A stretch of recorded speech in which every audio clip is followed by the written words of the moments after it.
नमामि अनंतराय नमः। Hello guys, Ayurgange welcomes you.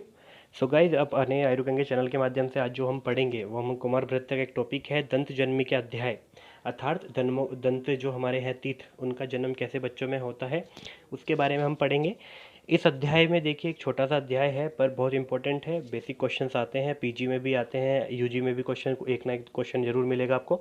आइए चैप्टर स्टार्ट करते हैं। तो देखिए सबसे पहले बेसिक चीज़ें हैं।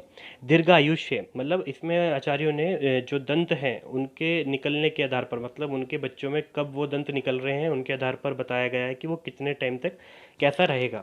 तो देखिए दीर्घायुष्य यानी जो लंबी आयु को प्राप्त करेगा अगर महीने में कौन से 8वें और अधिक मास में उसको क्या दंत निकल रहे हैं तब। मध्यम आयु बच्चा अगर 4th मंथ में उसको क्या है निकल रहे हैं दांत। अल्पवय के साथ साथ में उसमें बल भी क्या होगा, हीन होगा, कम बल वाला होगा। अब देखिए काश्यप व वाग्भट अनुसार बताया गया है, क्या क्या बताया गया है अगर चतुर्थ मास में, पंचम मास में, मतलब मासानुसार दंतों का विकास में क्या क्या बताया है। तो देखिए चतुर्थ मास में अगर दांत निकलते हैं तो दुर्बला बोला गया है, वहाँ पर वो जो दांत है वो दुर्बल होते हैं।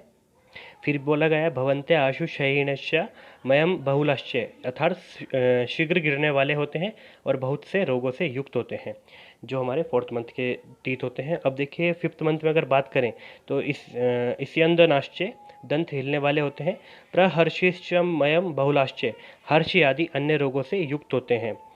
षष्टम मास की अगर बात करें 6th मंथ में तो प्रतिपाश्चे यथार्थ टेढ़े होते हैं।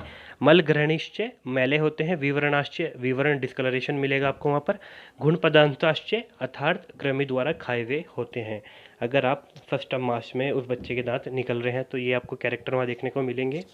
अब बात करते हैं सप्तम मास में। अगर सप्तम मास में निकल रहा है तो द्विपुटा अर्थात 2 फुट जड़ वाले उन जो दांत होगी उनकी 2 जड़ें होंगी। स्फोटिनश्चे चटकने वाले होंगे। रजिमांतश्चे रेखायुक्त होंगे। खंडाश्चे टूटे हुए होंगे। रुद्र रुक्षाश्चे रुक्ष होंगे, मतलब वो वहाँ पर रूखे रूखे होंगे दांत। अगर अष्टम मास में है तो सर्वगुण संपन्ना अर्थात सभी गुणों से संपन्न होते हैं। अब देखिए जो दांत के गुण हैं, मतलब जो दंत के गुण हैं वो 2 प्रकार के बताए हैं, प्रशस्त और अप्रशस्त। प्रशस्त माने संपूर्ण, मतलब श्रेष्ठ जो माने जाते हैं, अप्रशस्त जो हीन माने जाते हैं। तो इनमें देखिए प्रशस्त 15 बताए हैं। कौन कौन से? पूर्णता, क्षमता, घनता, स्निग्धता, सुलक्षणता, निर्मलता, निरामयता, उन्नत, बड़ा होना, दंत बंधन सामान, रक्तवन, स्निग्ध, वृहत, घन, स्थिर। अगर इस प्रकार के दंत है तो प्रशस्त दंत होते हैं। अप्रशस्त में क्या आता है? हीन, उल्बन, उल्बन माने अधिक दांत होना। शीत माने अधिक श्वेत होना, जो उनका कलर है बहुत ज़्यादा वाइट होगा। अशीत माने डिस्कलरेशन या उसमें पीलापन होना। मसूड़ों का अलग होना, जो मसूड़े हैं उनका अलग होना, तो उससे क्या होता है दांत इजीली बाहर निकल सकते हैं। तो इनको क्या बोला गया है? अप्रशस्त माना गया है, इन दांतों को अच्छा नहीं माना गया। अब इसी क्रम में हम बात करें तो दंतोद्भेद कारण की बात करेंगे। तो देखिए गाँव में जब भी दांत निकलते हैं तो वो शीघ्र निकलते हैं, उनमें कुछ जो कष्ट है वो कम होता है और सुछिद्र व मृदु होते हैं उनके दांत। अब लड़कों में अगर दांत निकलते हैं तो देर से निकलते हैं, कष्ट उनमें ज़्यादा होता है, घन व स्थिर होते हैं, मतलब घन मतलब मजबूत और स्थिर होते हैं उनके दांत।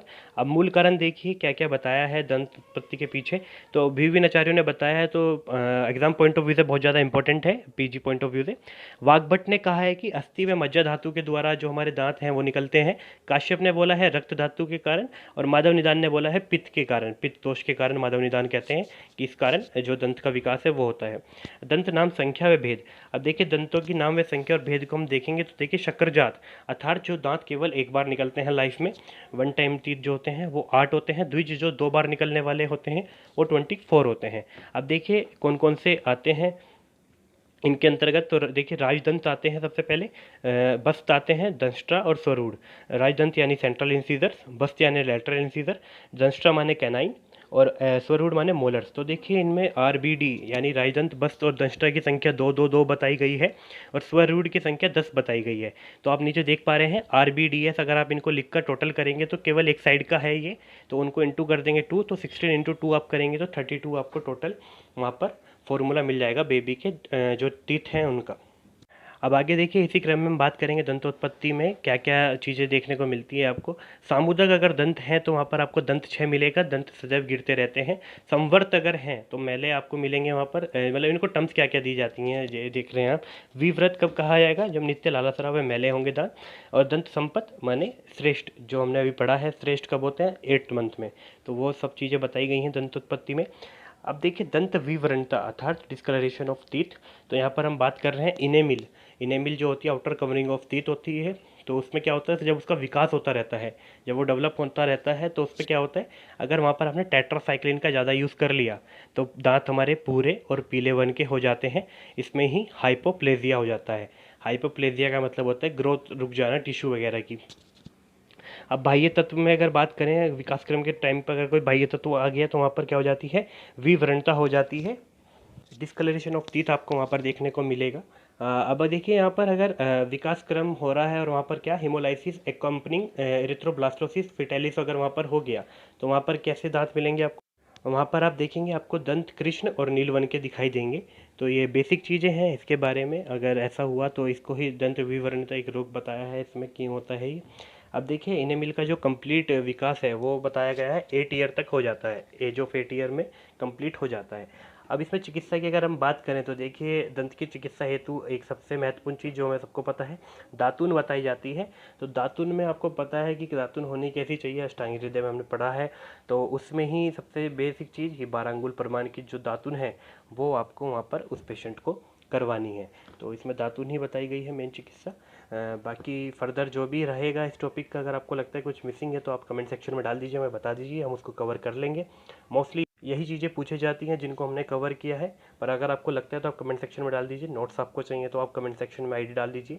Thank you guys for watching the video. Please like share and subscribe to the channel. Thank you guys.